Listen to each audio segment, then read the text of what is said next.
got about 530 followers at the minute on Instagram, so that's where I'm posting the recipes I'm doing and the flavours, and that's where customers are getting in touch and placing the orders.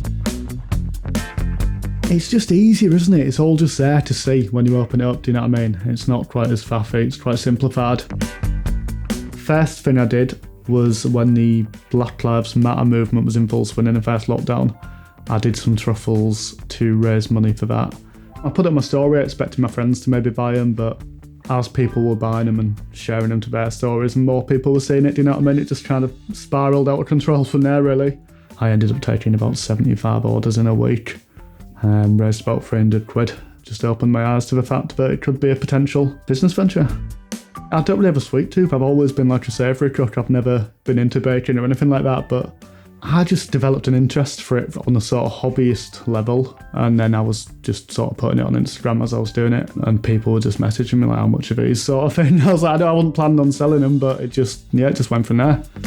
I started with like base flavours. I did salted caramel, orange, chocolate, that sort of thing, but then I have been moving on to like more unusual flavours.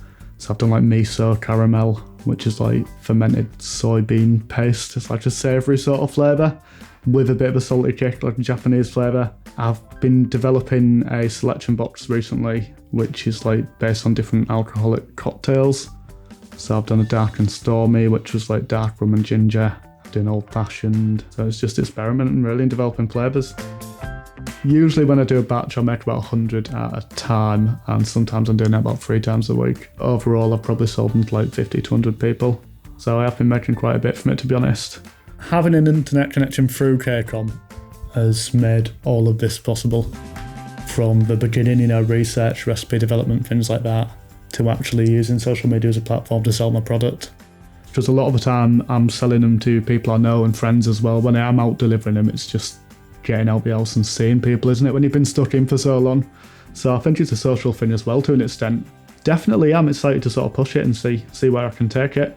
I think the next step's maybe setting up a website, that sort of thing, delivering, postal across the UK, and eventually maybe having a stall or a shop somewhere.